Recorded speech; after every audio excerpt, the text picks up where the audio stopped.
So, hi everyone. I'm here today with Zuzana Veselá. She's the Assistant Dean of the School of International Relations and Diplomacy. And I wanted to get you on here and have a chat with you about some of the exciting new programs we have in the School of IRD. So I was wondering if you could tell us a bit about what's coming up and what's going to be offered. So hi, Lillian. Thank you so much for inviting me. I'm actually really excited because we have a new program that we're just launching at the moment, which is political science. And it's essentially an extension of the programs that we're already offering, such as precisely the international relations and diplomacy. And it's really exciting because, of course, up until now, we were focusing on international relations. Really looking at, all the different ways in which different governments interact, looking a lot at foreign policy, looking specifically at diplomacy. And this is a really exciting new direction, which will allow us to really focus a little bit more also on domestic policy, on maybe some more data-driven approach to politics, and looking at what's happening inside the government as opposed to just between the different governments. So I'm really excited because some of our professors have done extensive research in this area, and I think it would be a shame not to be able to give that further to the students.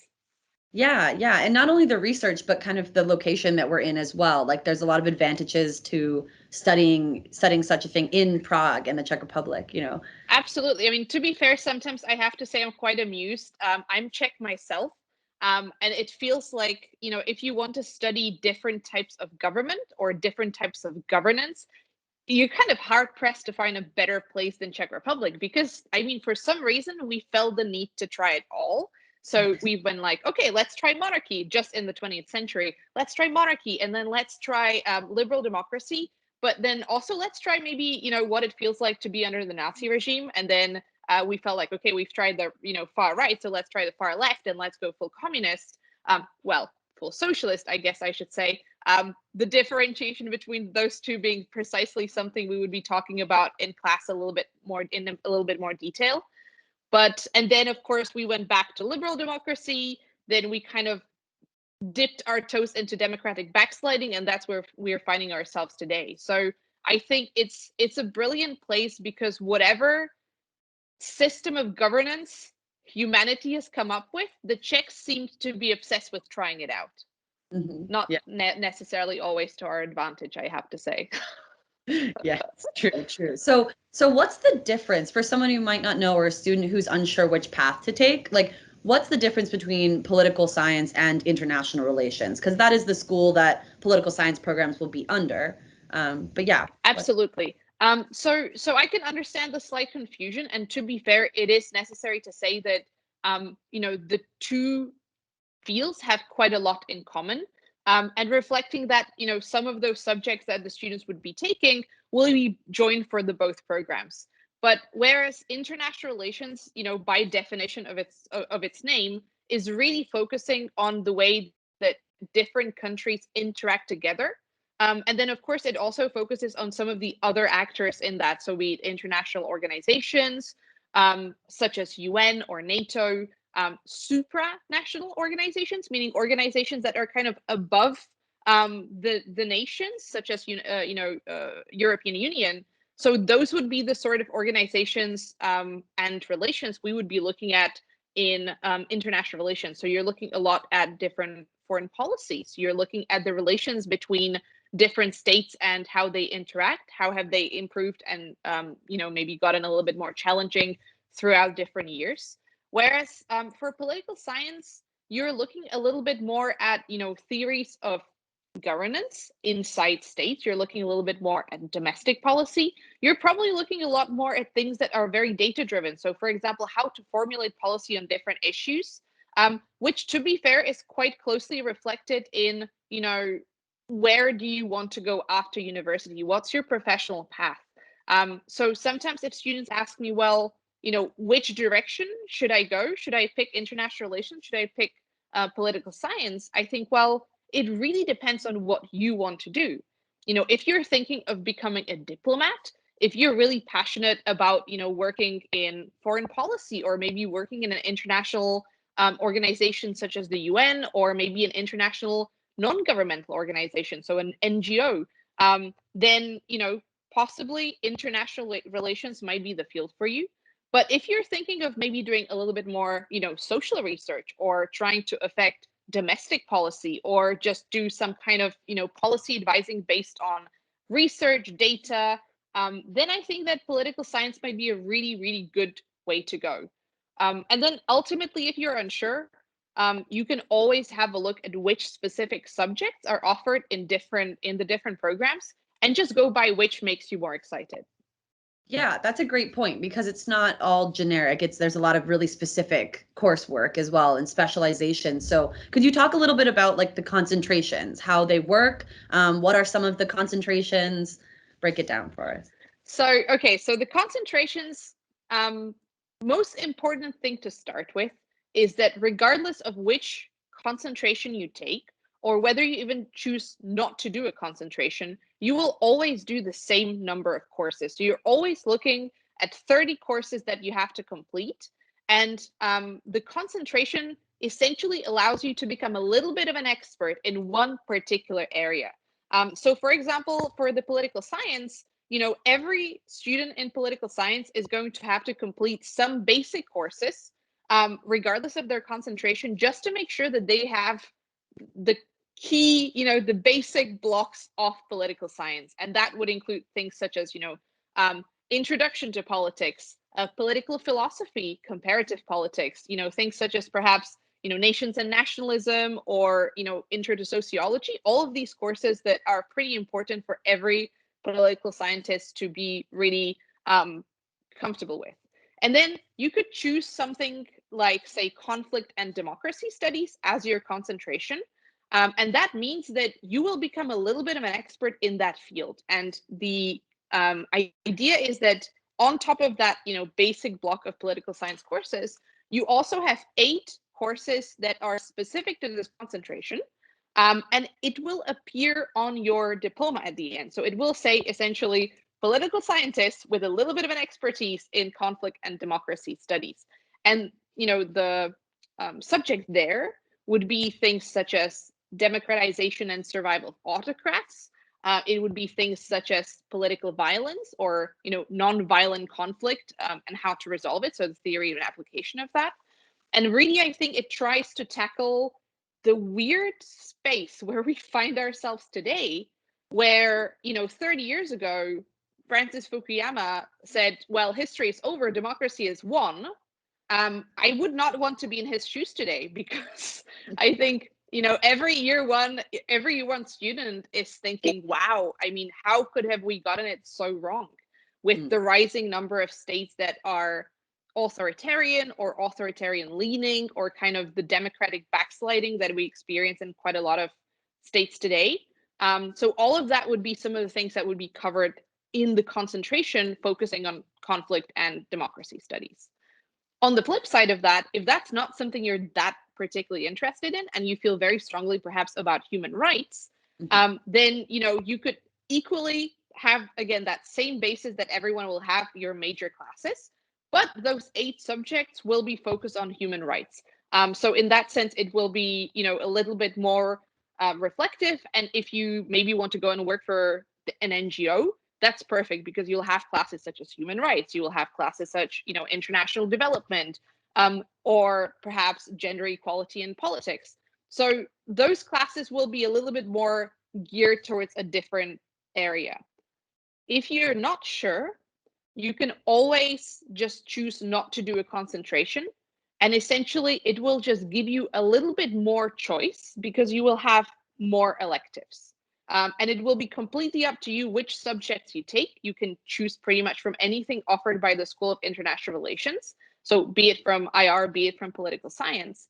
The only, and I don't think it's a disadvantage, the only thing to bear in mind is that it will not appear on your diploma. So your diploma will then just say you're a political scientist, or you've majored in political science, but it will not have that like, oh, and it's a little bit of an expert in this. So it's a freedom exchanged for, less specificity.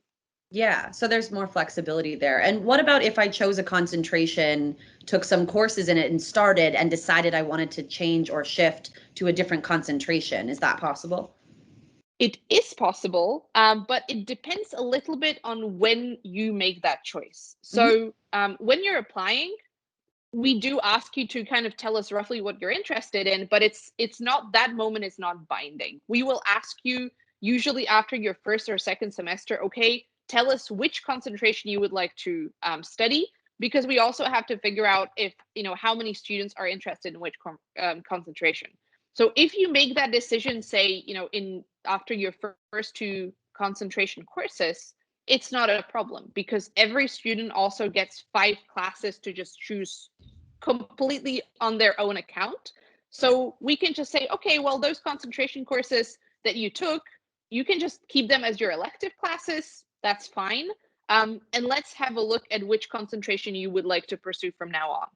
If you make that decision in year 3 just before graduation, it might prolong your studies, because it simply means that now you have all these classes that you've taken, but you haven't taken the classes that you will need to graduate with your preferred concentration. So it's possible, but it might prolong your studies. Sure. Okay. And so maybe we could dive into what like a regular day for a political science student might look like at AAU. So generally, if you take full load of classes, you'll have 5 courses per week. Usually, unless it's a language class, every class you take will go once a week. If it is a language class, say, French, German, Spanish, or Russian, it will be twice a week, just to make sure that you have a little bit more contact with the language. But assuming that you take full course load, you're looking at 5 classes per week. Those classes usually take around 150 minutes, so quite long, obviously with a break, not to worry. And then most likely they will be Monday to Thursday, so that you can get a little bit of time for also relaxation and, well, frankly, preparing for your courses over Friday and the weekend. And then in addition to that, so maybe one day you might have, say, 2 classes, so you can either, chill in the cafe. There's a really lovely cafe ran by 2 lovely Irish dudes. There is also the library, if you maybe want to do your, homework or just do a little bit of research. That is much quieter, and there's a very strict lady guarding it, so that's a piece of quiet. Or there's just the common room for the students if you want to just, have some fun, meet some friends, maybe play some pool.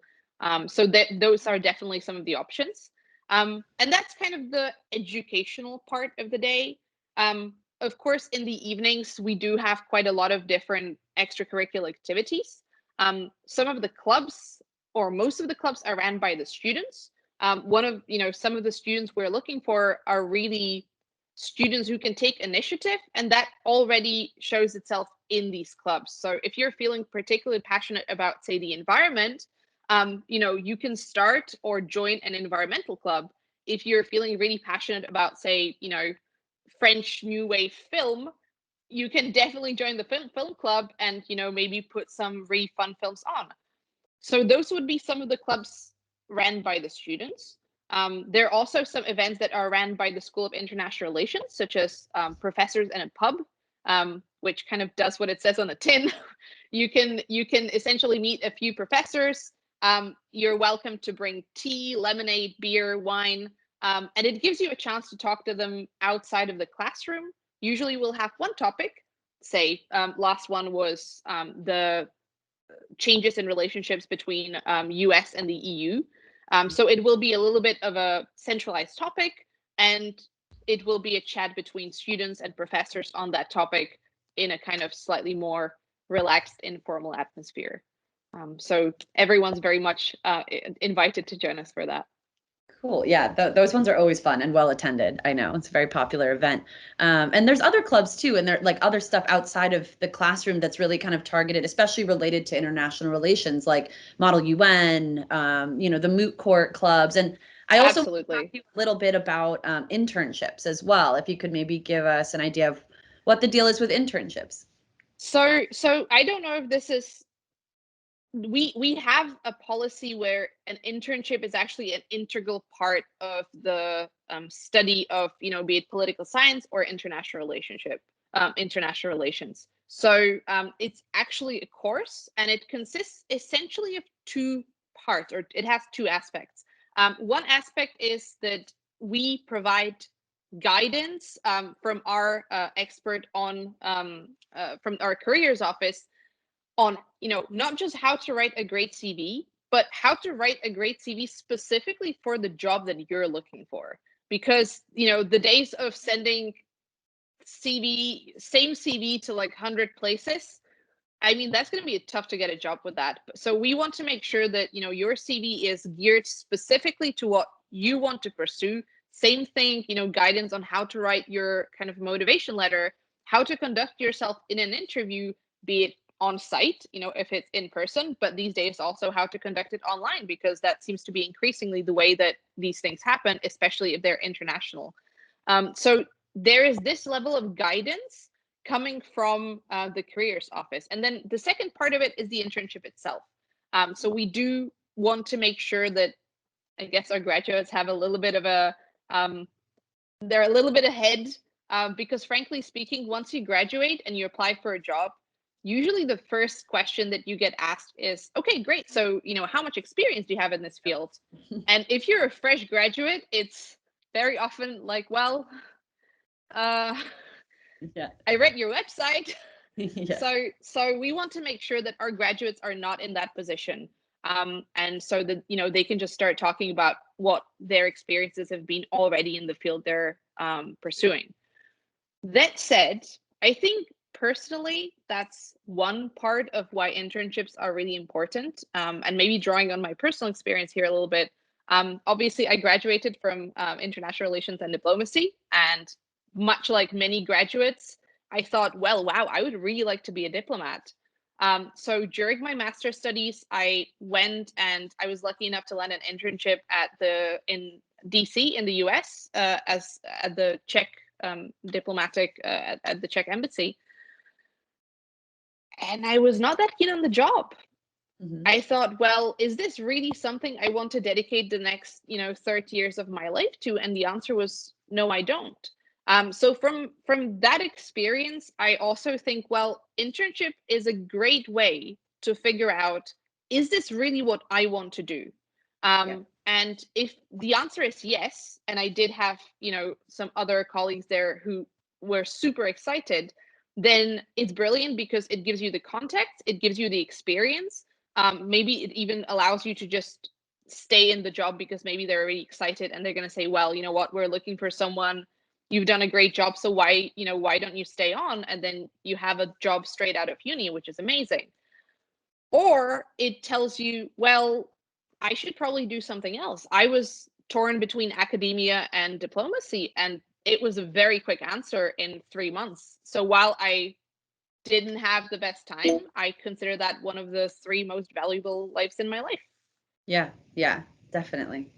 Wow, this has been really interesting to talk to you about, and I'm excited about these programs because it really feels like we're gonna kind of prepare our students for the future. Like, it's such a turbulent world out there right now with everything, political climate, and yeah, I always say it's a terrible time to be a citizen, but it's a really great time to be a political scientist or international relations scholar. We're not going to run out of topics to talk about.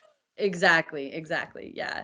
So thank you so much. I mean, last question, I guess, would be, what can students do if they want to find out more, and what's the application process like, just briefly? Absolutely. So it's actually pretty simple. And once again, all you need to do is really visit the AAU website, where you can get in touch with the admissions office, who will be able to really guide you through the process. But overall, you can, just click apply, and it takes you through just, the simplest application process there is. If you have any questions, don't hesitate to reach out. Everyone's really keen to provide any answers. And the way it works is usually you start off by, the online application. You will be asked to provide us with some basic documents, such as your transcripts, but there will be quite a specific list to make sure that we have everything we need from you. And then what follows through is an interview with the assistant dean, so that would be myself, for both international relations and political science, depending on which program you chose. And your application will then be judged based on, the transcripts and possibly your high school diploma that you've sent in, the motivational letter that would be part of your application, and the interview that we do together. Yeah. Awesome. Well, great. Thank you so much for talking with me today about political science, IRD, all of it. And hopefully we'll be able to see each other in person soon. Absolutely. I'm really excited to do that. Yeah. Thanks, Zuzana. Bye-bye.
So hello, I'm here today with Zuzana Veselá, Assistant Dean of the School of International Relations and Diplomacy.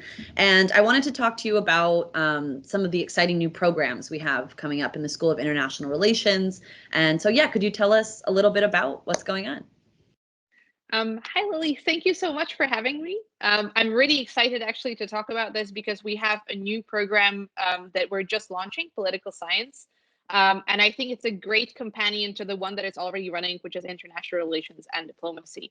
The programs, it's quite interesting because in a way, I think the programs really complement each other because while international relations is focused a little bit more on, well, foreign policy, the way different governments interact between each other. Political science is focused much more on what happens inside a government. So, how is domestic policy formed? How does the government work within? And that also reflects all the different outcomes in terms of career paths that our students can follow. And I'm really excited to be able to launch now not only future diplomats, but also people who are going to, create domestic policy and run campaigns and advice for things that happen within a government. Yeah, that sounds really interesting. And what I also liked about it was the specialization aspect of it. So there's going to be concentrations in the political science program. Could you tell us a little bit about the concentrations? So I know that I get quite a lot of questions about how do the concentrations work. And essentially, it's quite simple. One thing I always highlight is the fact that you do the same amount of courses, the same number of courses, regardless of what you pick. So you always do 30 courses over the course of 6 semesters if you're studying full time. And the way that works is that everyone has some, common basics of political science, because of course, that's the thing that everyone needs in order to be able to maybe, do more advanced classes. But for the more advanced classes, we want to make sure that you're studying something that you're passionate about. So, if your passion, for example, is really looking at what's happening right now in the world and looking at maybe some of the issues we've seen with democratic backsliding and populism and maybe the rise of authoritarian regimes, then, pick a concentration such as conflict and democracy studies, which is perfect because you're really going to be looking at, radicalization trends in party politics or political violence or democratization, but also survival of autocrats. So things that are very topical today, but also perhaps, your calling or your passion might be something completely different and could be, say, human rights. And then you want to make sure that those advanced classes you're taking are much more focused specifically on human rights, things such as maybe the legal aspects of human rights or, international development. So we want to make sure that you become a little bit of an expert in an area that you're particularly interested in. The concentration courses are always 5 courses. So on top of your major courses, you're taking 8 concentration courses in your year 2 and 3.